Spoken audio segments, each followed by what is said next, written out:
tenemos que analizar qué tipo de uniones, interacciones o fuerzas intermoleculares tienen lugar entre en las siguientes, yo más que moléculas acá pondría sustancias, ¿sí? Acá nosotros estuvimos analizando hasta ahora las moléculas individuales, ¿sí? Como si se encontraran la molécula aislada. Pero, sin embargo, las moléculas no se encuentran aisladas, se encuentran en algún estado de agregación, sólido, líquido o gaseoso, ¿sí? Que va a depender de la presión, de la temperatura. Es decir, que cuando las moléculas se encuentran en algún estado de agregación, van a estar, por ejemplo, en un cuerpo de agua, ¿sí?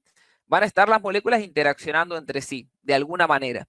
Y nosotros tenemos que encontrar cuál es esa interacción entre las moléculas, por ejemplo, de agua, de cloroformo, de etanol, de amoníaco, ¿sí? Y para eso lo que nosotros necesitamos saber es la polaridad no solo de los enlaces individuales que presente la molécula, sino la polaridad molecular, es decir, la polaridad de la molécula completa. Y ahora vamos a ver cómo se, cómo se analiza eso. Vamos a empezar por la interacción intermolecular más débil, ¿sí? Que es las que son las fuerzas de dispersión, también llamadas fuerzas de London, ¿sí? O interacciones dipolo inducido, dip, perdón, dipolo instantáneo, dipolo inducido, son todos nombres para la misma interacción. Creo que en la teoría, si no me equivoco, el profe se los ha nombrado como interacciones entre dipolos temporarios, ¿sí? Y estas interacciones se dan en moléculas que son no polares. Las interacciones de dispersión se dan entre moléculas no polares. Por ejemplo, el propano. El propano, si ustedes se fijan, solamente está formado por carbono e hidrógeno, es decir que todos los enlaces de la molécula son no polares, ¿sí? Como ya lo hemos visto, el enlace carbono-hidrógeno es no polar, entonces la molécula toda es no polar. Entonces la única interacción que puede haber entre las moléculas son las interacciones dipolo instantáneo, dipolo inducido. La molécula no tiene dipolos, ¿sí? Partamos de esa base. Pero si nosotros tenemos esta molécula, se puede dar que en un instante de tiempo, primero, cuando nosotros decimos que la molécula es no polar, lo que estamos diciendo es que no hay densidades asimétricas de carga, ¿sí? No hay. Estamos suponiendo que la carga electrónica está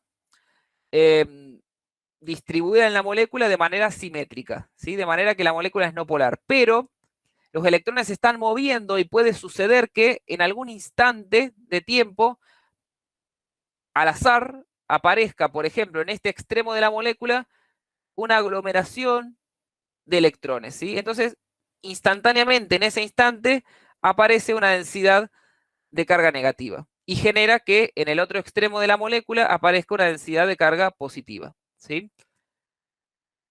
Y estas moléculas dijimos que van a estar rodeadas de otras moléculas de la misma sustancia. ¿Sí? Entonces, cuando aparece esta densidad de carga negativa acá, lo que provoca es que la densidad electrónica, que es simétrica en la molécula contigua, se distorsione y aparezca una densidad de carga positiva acá, ¿sí? Los electrones que se aglomeran acá repelen a los electrones que estaban acá y esos electrones se mueven hacia el otro extremo de la molécula, ¿sí? Generando acá una densidad de carga positiva y una densidad de carga negativa en el otro extremo de la molécula, ¿sí? Entonces, esta densidad de carga que aparece instantáneamente interacciona con esta densidad de carga positiva que aparece, que es inducida en esta región de la molécula. Por eso es dipolo instantáneo, porque esta densidad aparece instantáneamente, al azar, y esta densidad positiva aparece de manera inducida por esta, ¿sí? Lo que pasa es que como las moléculas estas son no polares, estas distorsiones de las nubes electrónicas rápidamente se compensan entre sí, ¿sí? Y las moléculas vuelven a la no polaridad rápidamente, ¿sí? Son interacciones muy débiles que permanecen muy poco tiempo justamente en el tiempo, y son las interacciones intermoleculares más débiles que nosotros podemos encontrar entre moléculas, ¿sí? Entre moléculas que son no polares. ¿Está bien? Las siguientes interacciones son Perdón, las... profe, Sí, perdón, ¿cómo se traduce eso en el estado de agregación de esa bien, sustancia? bueno, lo podemos ir adelantando ahora. Este concepto es algo que lo vamos a ir utilizando a lo largo de toda la materia. Cuanto más débiles son las interacciones intermoleculares, eh, hay que entregarle menos energía a la sustancia para que cambie de estado de agregación, ¿sí? Para que pase de sólido a líquido y de líquido a gaseoso. Por ejemplo, el propano a temperatura ambiente es un gas, ¿sí? Mientras que el agua a temperatura ambiente es un líquido. ¿Por qué? Porque a temperatura ambiente el propano ya alcanzó la energía necesaria para pasar al estado gaseoso, y pasar al estado gaseoso implica romper estas interacciones intermoleculares y romper las interacciones entre las moléculas que están en estado líquido para que pasen al estado gaseoso. ¿Sí? ¿Entró alguien? Gracias. No, no, de nada. Entonces, cuanto más intensas son las interacciones intermoleculares, más energía hay que darles a las sustancias para que cambien de estado de agregación, entonces van a fundir y a ebullir a mayor temperatura. ¿Sí? Bueno, las siguientes son las interacciones dipolo-dipolo. Y acá estamos hablando de dipolos permanentes. Si hablamos de dipolos permanentes, estamos hablando de moléculas polares, que son que existe un dipolo en la molécula todo el tiempo, ¿sí? ¿Por qué? Porque la molécula es polar. ¿Qué molécula polar nosotros tenemos acá? Y por ejemplo tenemos el cloroformo, ¿sí? El cloroformo es esta molécula que presenta tres enlaces cloro-carbono y un enlace carbono-hidrógeno, ¿sí? Nosotros sabemos que el enlace carbono-hidrógeno es no polar, pero el enlace carbono-cloro sí es polar. ¿Está bien? Entonces existe un vector de momento dipolar en cada uno de estos enlaces.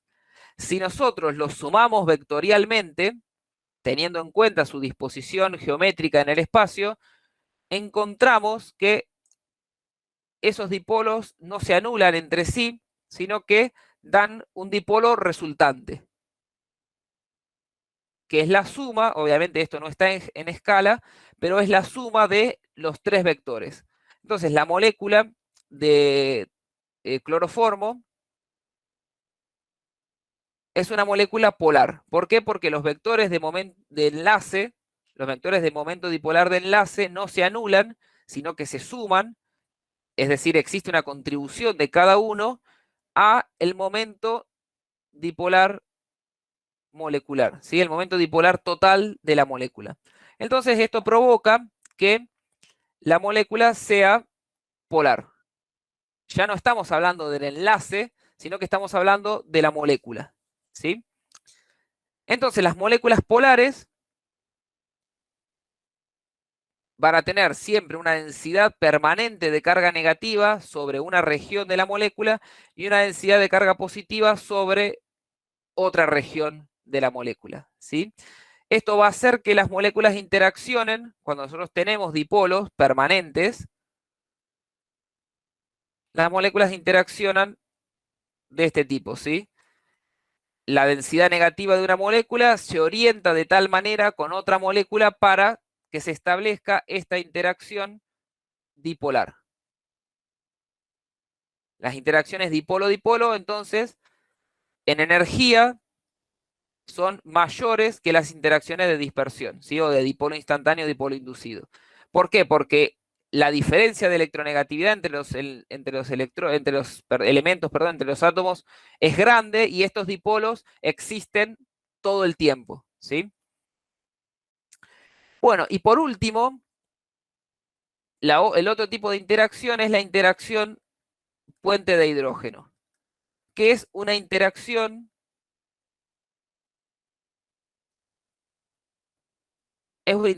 dipolo-dipolo, pero es una interacción particular porque es justamente particularmente fuerte y más intensa que las interacciones dipolo-dipolo convencionales. Una cuestión, antes de seguir. Nosotros dijimos que en el cloroformo hay interacciones dipolo-dipolo. También hay interacciones de dispersión, ¿sí?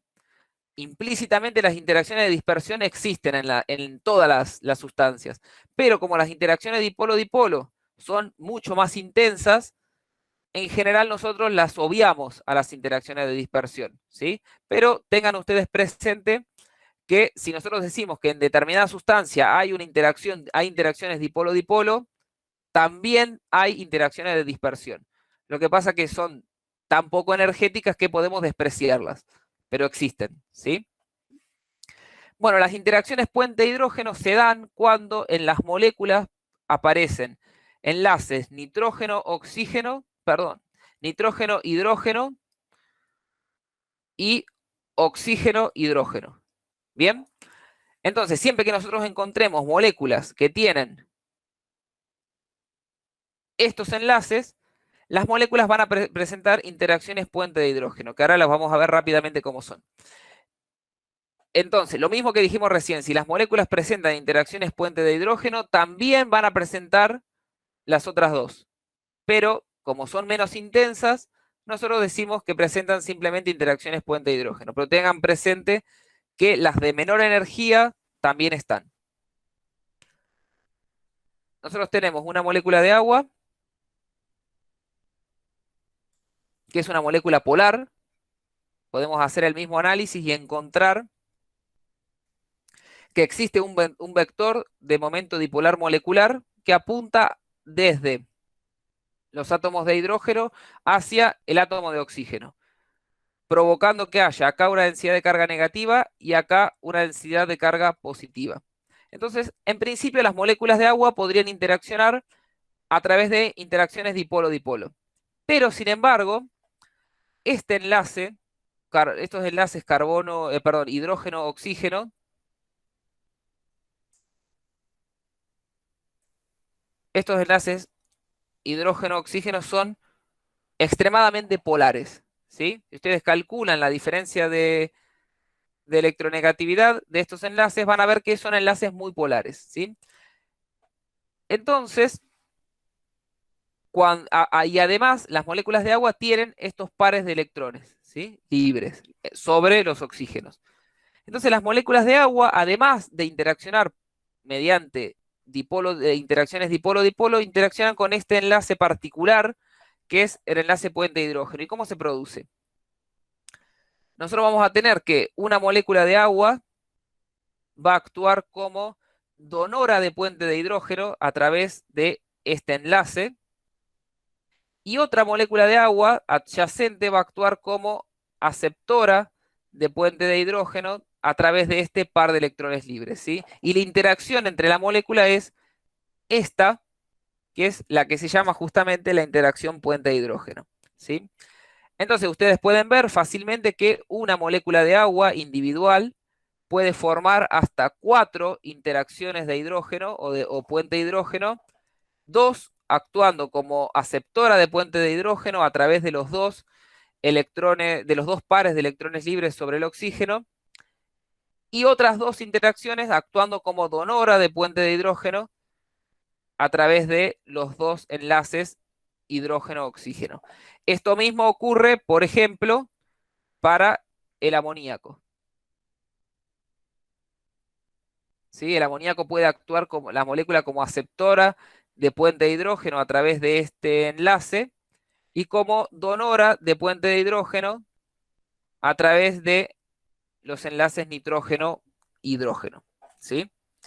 Lo que pasa es que en el puente de hidrógeno que se establece entre las moléculas de agua es más intenso que lo que se establece entre las moléculas de amoníaco porque el enlace oxígeno-hidrógeno está más polarizado que el enlace nitrógeno-hidrógeno, ¿sí? Por eso el agua tiene mayores puntos de fusión y de ebullición que el amoníaco. ¿Bien? Bueno, ¿alguna duda con respecto a esto? Si no, tenemos 5 minutos para resolver el ejercicio que viene.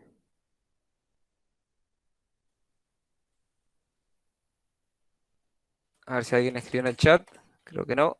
A ver.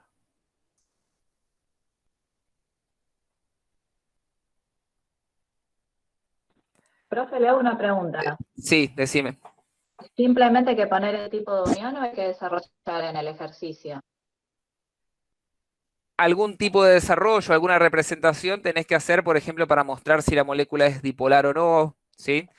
Pero eso va de acuerdo a la manera de trabajar que vos tengas. Si vos solamente ves la molécula y te das cuenta, alcanza.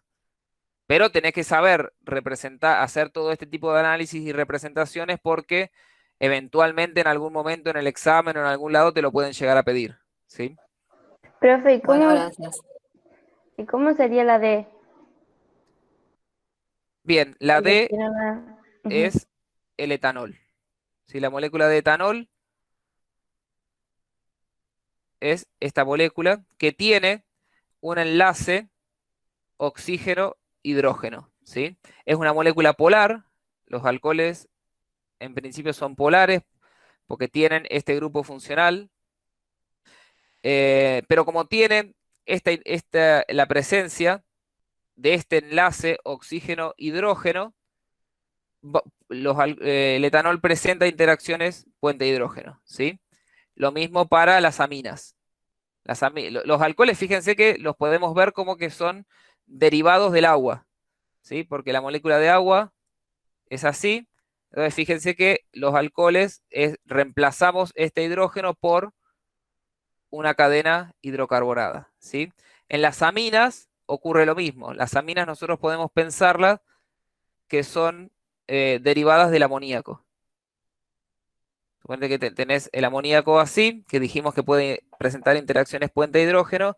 La metilamina, en el amoníaco nosotros reemplazamos uno de los hidrógenos por un grupo metilo, ¿sí? Entonces, del mismo modo, si bien ustedes no saben lo que son las aminas y no tienen mucha idea de su química, al ver que el nitrógeno tiene pares de electrones libres y hay enlaces nitrógeno-hidrógeno, perdón, ustedes pueden predecir que las moléculas van a presentar interacciones puente hidrógeno, ¿sí? Entonces la D y la E serían puentes de hidrógeno. Sí, exactamente. Listo. Gracias, profe.